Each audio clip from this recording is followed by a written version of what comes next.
Welcome to the Happy, Healthy Life Podcast with your hosts, Rob and Randy, who reveal the truth, the lies, and confusion about health so that you are no longer the victim to mainstream medical dogma and you are the hero to your own happy, healthy story.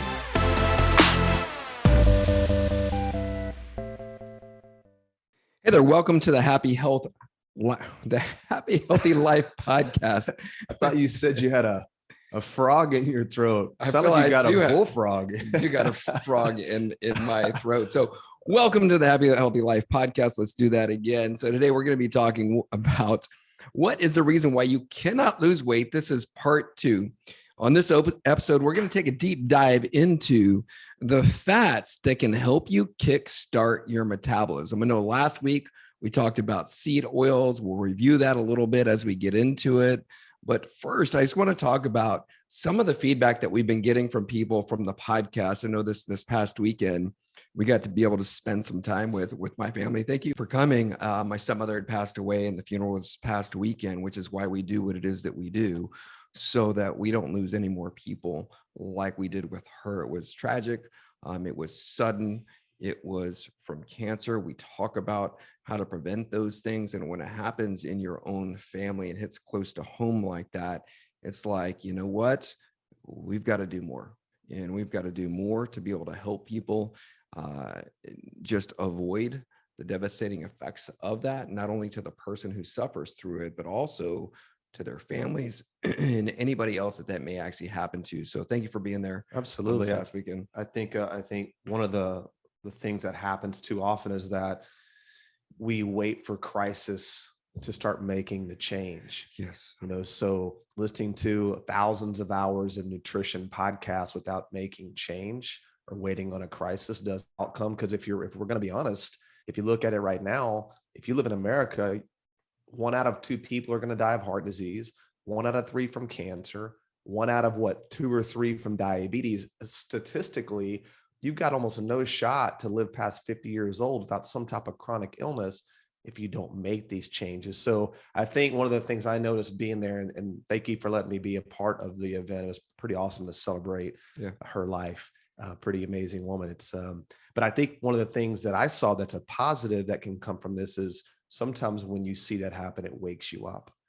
And so I think as we're going to maybe talk about your sister, maybe some of the things that she's doing now, I think it can have a positive impact on so many people, because now it's like, wait a second, that could be me. If it happened to her, it could be me. So I think this can be a huge turnaround for a lot of people. If you're listening now, if you've got loved ones, if you've lost somebody you care about, let that motivate you to break the cycle for you and your family. Yeah, and you can. I mean, you can prevent that. And so it was fun in a sense to be able to see the changes now that my sister Stephanie has been making. Yeah. I went on a hike with her on Friday morning, and she was just going through the changes that she's been making even since listening to the podcast. So it's been helpful for her, and she's actually been listening, but she hasn't just been listening. She's been taking action, which we were talking about this. My new word for the week is praxis. What is the word of the week? What is this again, Dr. The word Rob? is praxis. Okay. So are you saying practice? No, I'm not saying practice. I'm saying praxis. So what that is, it's turning theory into action.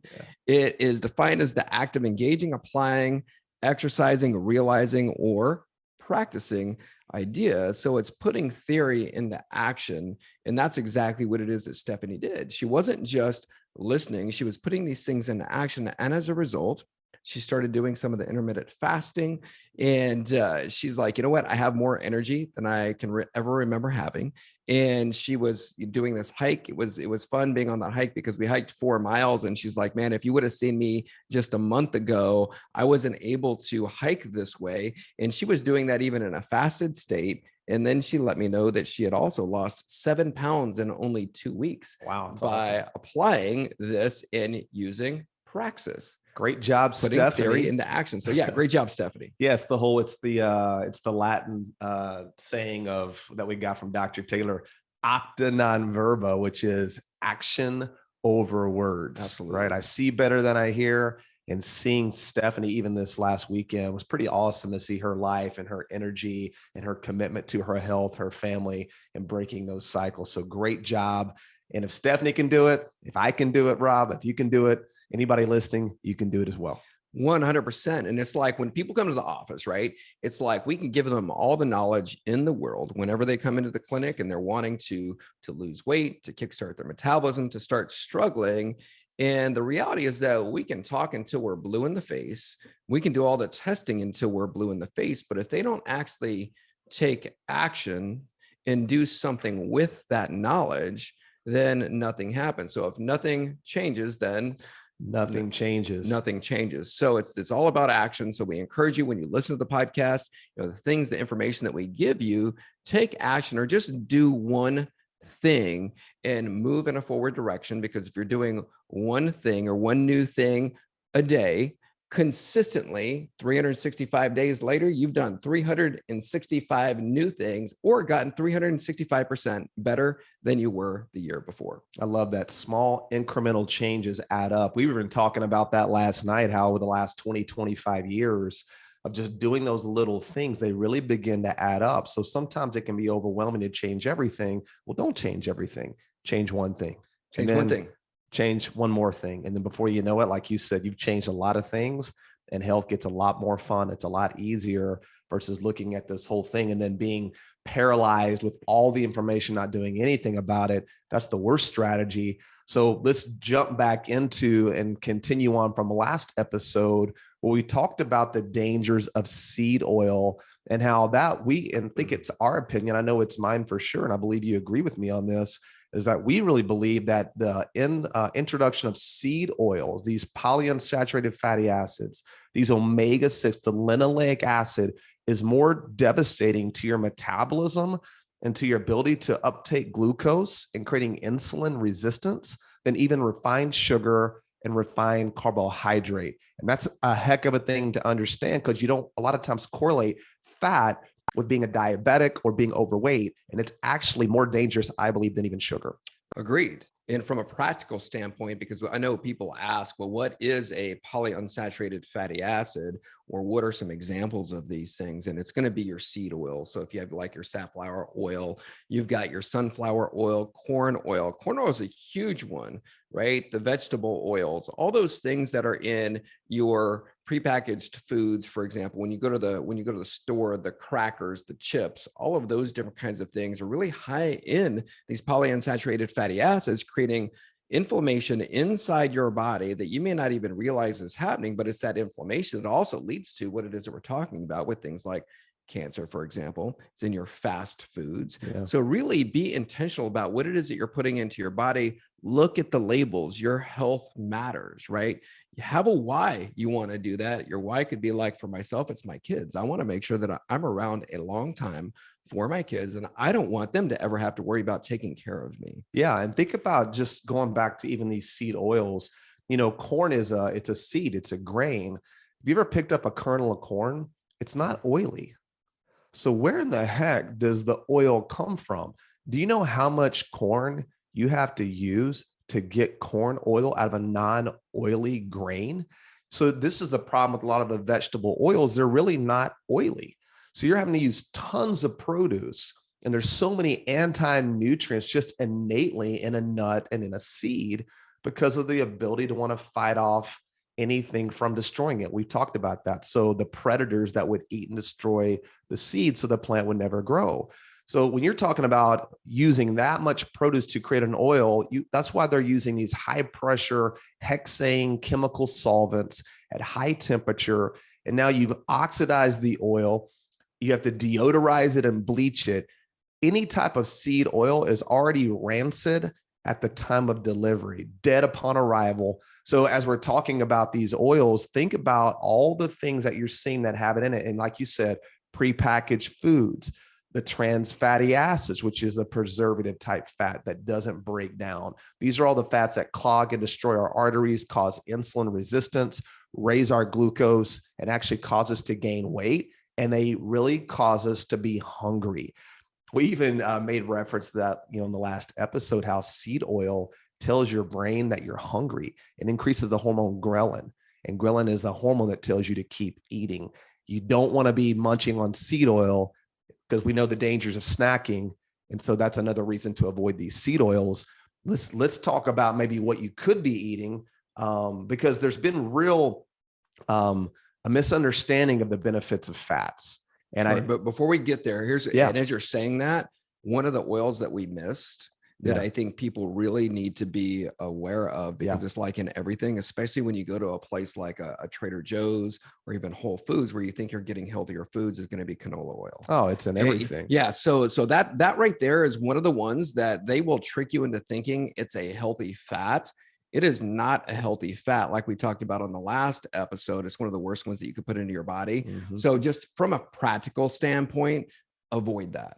Yeah. And the soy, the corn, the canola, you see it in everything. These are not good oils. They're highly inflammatory. They make you big. They make you fat. Yep. They destroy your insulin sensitivity. They make you hungry. Avoid them at all costs. And here's the good news is that fats are an important part of a healthy lifestyle and a healthy metabolism. So these are the fun fats we're going to discuss that you can start implementing into your life that make a huge difference with how you feel, how you look, your skin, your energy, and your overall metabolic health. And there's one fat that we're going to get to at some point here in this episode that is my favorite fat. And I believe it's one of the most important fatty acids in really right now in the world that people don't even really understand or know about. And we're going to reveal that fat here in just a few minutes. Yeah, let's do it right now. Let's talk about saturated fats. Yeah, well, those are the ones that clog your arteries and cause heart disease, right? Nope. No, wait a second. We've been taught. We've been told that, right? You ever heard of Dr. Ancel Keys? Yeah, absolutely. So in 1955, this dude Ancel Keys, he came out with this study called the 7 World Study. Right? Oh, very familiar with that study. And so in this study, he was this is the one where he said that all saturated fats were bad fats for you. Mm-hmm. And here's the effed up part of the whole entire thing. When he was doing these studies, so the countries that he was studying, that he was seeing this high incidence of heart disease, guess what they were huge freaking consumers of, which didn't come out? Sugar. Absolutely.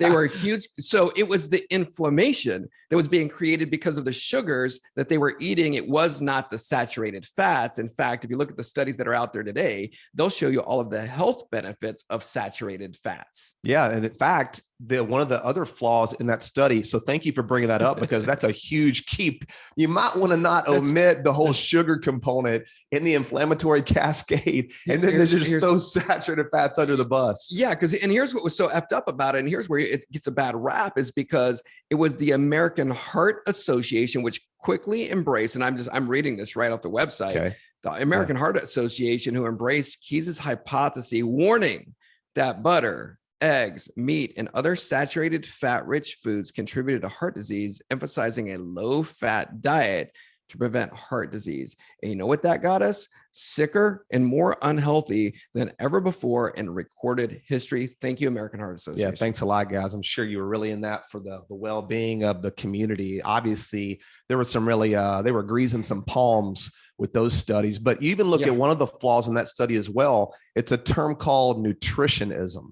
I just recently learned about this term. Nutritionism doesn't look at individual quality of foods. It looks at macros. And this is a common technique used like in a Weight Watchers, where it's counting points and calories. So you could have a McDonald's cheeseburger, and it may have the same amount of calories as an avocado, but you group them the same because of the points. So it's a protein, a fat, or a carbohydrate, which is a macro. So that was a flaw in the study, because they didn't look at any difference between an avocado or, let's say, Crisco. They're both fats, and so they're both the same, which we know is not true. So that was another flaw in the study. We could keep poking holes in the study. No need to. That horse don't beat the dead horse. It's already dead, is what they say. I believe I said that correctly. So we'll move on to something else. But yeah, that study was flawed. But that was really the birth of this low fat, no fat craze that started to hit. In fact, what was it, 1977? These became the adopted American dietary guidelines that, like you said, led us right into the 90s with record numbers of heart disease, stroke, diabetes, and obesity. And it all can be stemmed and linked back to the reduction of saturated fat in the increased production and utilization of these omega-6 seed oils. Yeah. And I can remember going to the grocery store with my mom at that time. And I had picked up an avocado and my mom's like, put that thing down. Yes, put that down. I remember We're that. not going to eat that Yes. because that right there is too high in fat. They were saying it was too high in saturated fats and it was bad for you. What do we know about avocados? Now it's a superfood. It's a superfood, and they're amazing for you. And it always was. And she would be picking up all of the I think they were called like wheat thins or all these other things that didn't have any fat in them, and was buying all of those things like the crackers, the chips, and all those things with no fat. And what was I getting? Fatter and fatter and fatter as a result of that. So thank you for that screwed up study. You helped me get it big as a house. Yeah. And not only you, man, how many lives were destroyed because of this misinformation? And I think one of the problems you run into, it's the whole correlation versus causation type of understanding, Totally. where this was a complete violation of that, where, for example, let's say you showed up to a fire and you see a fire truck there, Dr. Rob, and every time you show up and you see a fire, you keep seeing fire trucks. Well, did the fire truck cause the fire? Of course not. Causation versus correlation. And that study was riddled with these type flaws, correlating saturated fat with heart disease, stroke, diabetes, and obesity. So now that we know the real truth and the lies are being brought to the surface, now we can really make headway here. Because for you and I, if saturated fat caused heart disease and obesity, we should be in an ICU unit right now with our chest cracked open, right? And we should be huge because of all those healthy fats that we're eating and that we're using.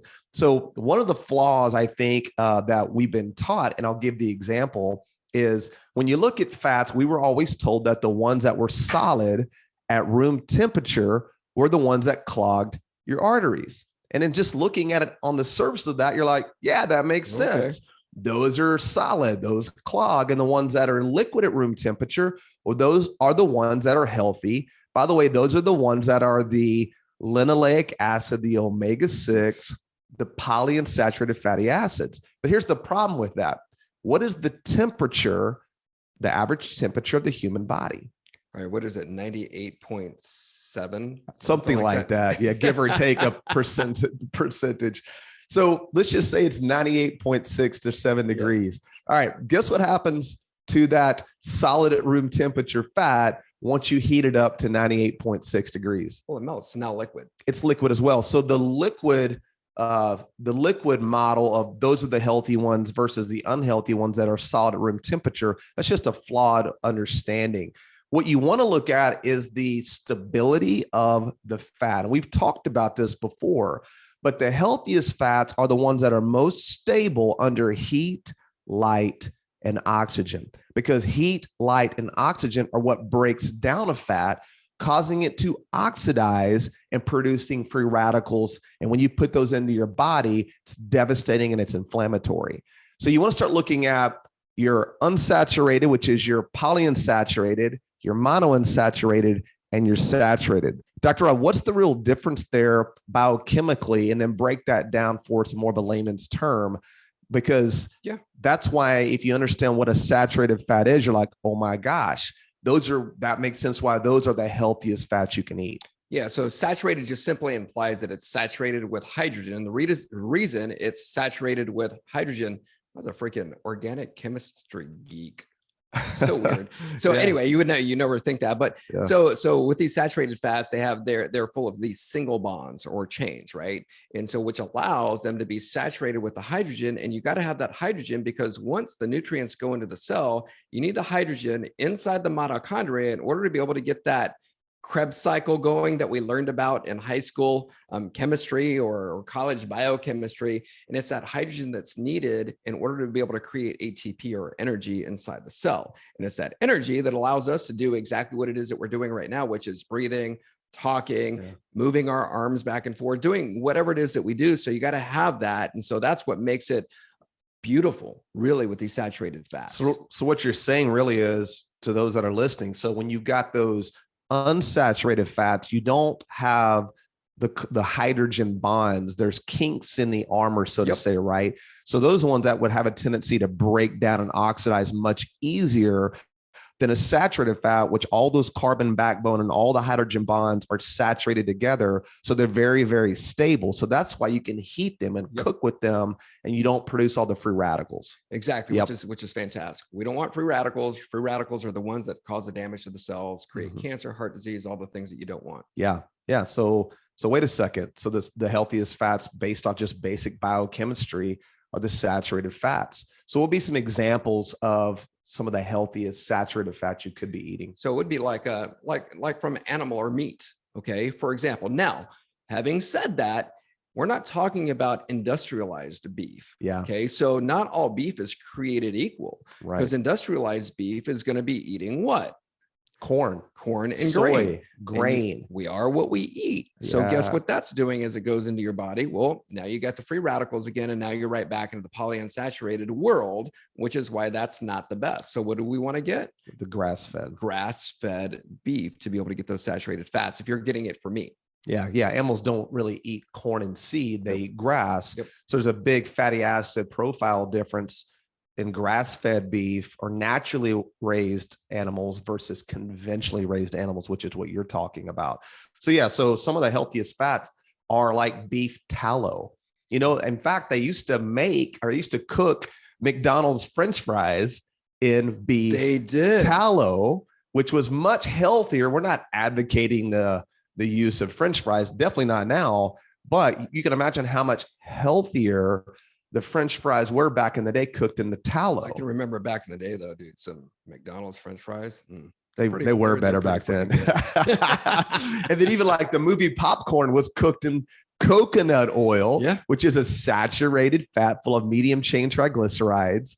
And of course, they moved away from that. So as part of moving away from the saturated fats into the polyunsaturated fats, they took all that away. But rendered animal fats are some of your healthiest fats you can eat. I remember my great grandmother lived to be 100. And she even really inspired me as a young kid. I wanted to be healthy and live a long time like she did. So one of my goals is to live to be at least 100 and incredible, outrageously happy, healthy health. If that even is a word, happy, healthy health. It is now. Is that a new word? Happy, healthy health. Not happy, healthy hell. Happy, healthy health. No, not hell. Yeah, okay. Yeah. Happy, healthy health. Okay. Yes. But I wanted to live a long time and be healthy. But I remember my great grandmother, they cooked every single thing in lard.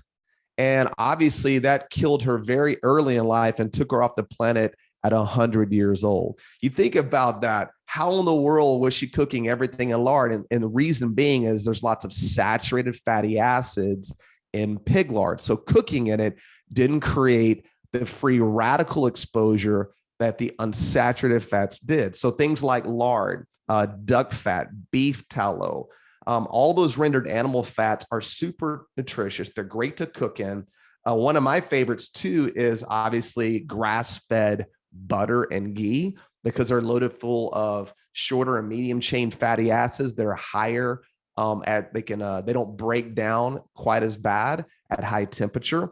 So in the butter, so butter is really rich in a C4, which is butyric acid. Yeah, butyrate. So butyrate. So butyrate is great for digestive health, for breaking down things as far as your digestion goes.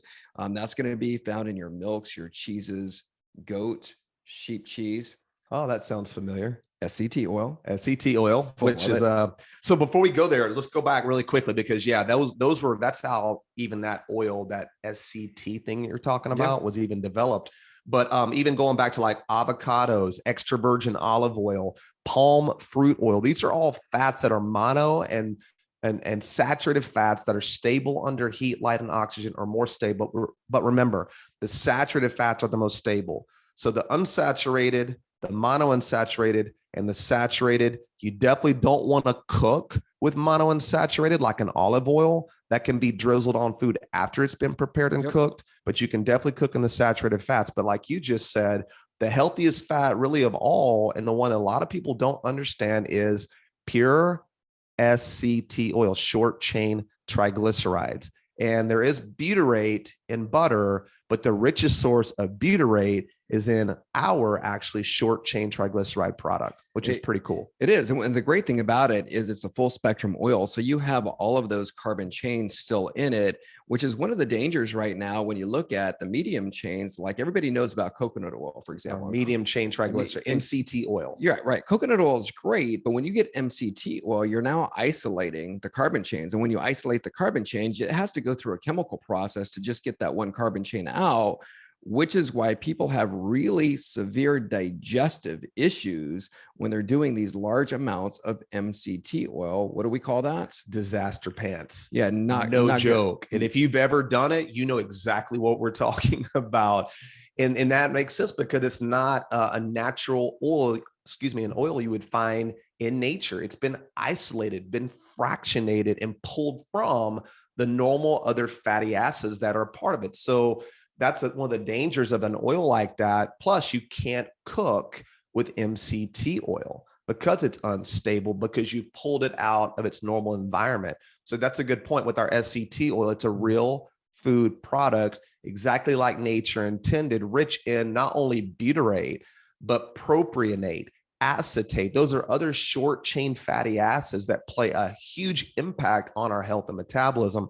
In fact, I was looking at a research study. You're going to love this, Dr. Rob. It was actually done. This is an odd journal, but it's a peer-reviewed journal. It's the Canadian Journal of Infectious Diseases and Medical Microbiology. That's a mouthful. But they were looking at short chain fatty acids and its impact on type 2 diabetes. And guess what we found?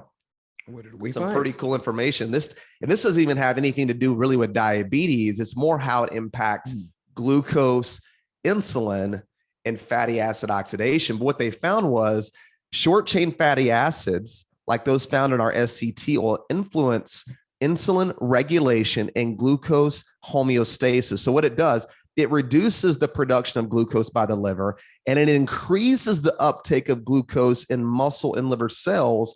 And it also improves glycogen synthesis in your liver. So what it means is your body's being insulin sensitive, where you take up more glucose and you store more glucose as energy versus storing it as fat.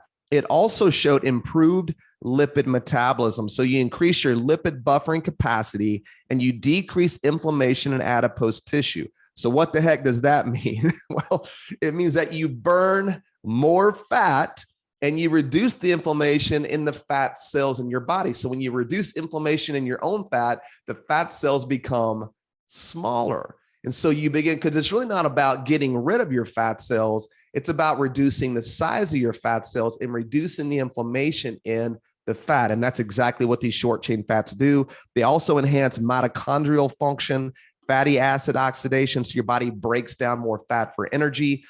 Which is a powerful thing metabolically when your body can be fat adapted, use fat for fuel, and become more insulin sensitive, which is why fats are so key to the health puzzle, and why obviously reducing sugar and refined carbohydrate should be a huge part of your nutrition program. Getting rid of the seed oil, adding in the healthy fats may be the most important thing you can possibly do for your overall health in regards to your nutrition. And heck, man, short chain fats, that's the real deal. And here's the best part of short chain fatty acids, Dr. Rob. They don't make you crap your pants. And how great is that? That is a fact. It's amazing when it comes to digestion with SCT oil. So if we unpack this, here'd be the action step for today. It's number one, it's understanding that these saturated fats that we're talking about are actually have amazing health benefits. They just have gotten a bad rap because of that stupid study that was out there. Yeah. But the action step is go to sctoil.com, get some SCT oil. And it's our recommendation that you should be doing at least a tablespoon of that a day. You can stick it in your coffee. You can cook your food with it. You could drizzle it like I did last night, drizzled it over a ribeye steak. It made some cinnamon apples with that as well. Super yummy, super delicious. And so that right there would be an action step. Just add this to your diet, because these short chain fats, it should be produced in the gut, but because the gut biome has been destroyed, as we all know these days, that you can be able to then replace that with this SCT oil, which is a ready-made ketone. In other words, it helps your body to start burning fat for fuel versus burning sugar for fuel helps your body become fat adapted to really tap into your body's fat burning ability. Yeah, I remember when we developed this product, we brought it to market a little over 4 years ago, and it's the only product in the world of its kind. And it's pretty amazing because what we began to see, we began to implement it into our metabolism and our nutrition programs with our weight loss. And we immediately saw a huge uptick in helping people get fat adapted to get into fat burning without having to put them on a ketogenic diet where they could have carbohydrates, proteins, and healthy fats, but the short chain fats helped move them into fat burning. So for a lot of people who are trying to get fat adapted and get off the sugar burning and get into fat burning, SCT oil can help them do that. Plus, for a lot of people too, they just don't break down fat very well because they've been so used to eating so many processed seed oils that there's a huge dependency on the longer chain fatty acids. One of the best ways to mitigate that is directly sourcing short chain fats, especially if you don't have a gallbladder or you've got liver congestion. Because if you don't have a gallbladder, you can't emulsify the fat. What does that even mean? If you've ever washed dishes before, Doctor, I'm sure you've never done. Very few times. But you get like that's the what grease. Dishwashers are for. Exactly. Right? But you think about that, you get the grease or the oil on the plate and just try using water to get that off. It doesn't work. You got to use that the soap, the dish soap, who's got the emulsifying agents in it to break down the fat. Well, that's what bile does in your body when you eat fat, to break that down and emulsify it, which is important because that's how you absorb all your fat soluble vitamins, A, D, E, and K, among other things. Well, short chain fatty acids and our short chain triglyceride oil, SCT oil, doesn't require any pancreatic activity, no bile, nothing to break it down. It's already ready to be absorbed. It's an energy fat. And really what they're showing is from the research is that short chain fatty acids are the molecular link from your nutrition to your brain gut axis and to your overall health. So if you struggle and you're deficient in healthy fats, you can't emulsify them. Once again, you've got gut issues, you have a gallbladder that's been removed, you have liver congestion, use SCT oil, and you can begin to see immediate benefits with energy, fat metabolism. You're going to sleep better. Your skin's going to look great. We can't get enough good reports back on our SCT oil. And we've extensively tested our product through hundreds of functional medicine offices and doctors' offices around the country, using it for cognitive decline programs, diabetes programs, obviously metabolism programs. This is a superfood oil, and I think you can start seeing immediate benefits of just 1 tablespoon per day. Absolutely. So there you go. That right there is your action step. Man, time just flew by today. So like we always say, like it, share it, comment. Pay the fee. That's the fee. This is free. Yeah. And so share it with other people. And so any other closing remarks? No, this is fun. I can't wait to hit our next episode. And like you just said, if you like anything that we're saying, let us know, send in questions. We're happy to answer those. And we just love you guys. Help us share the message. We'll be back soon. And y'all have a great rest of your week. Awesome. We're out.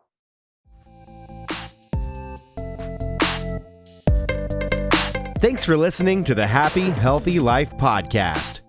If you enjoy the show, make sure to follow them on Instagram, YouTube, and Facebook at The Happy Healthy Guys.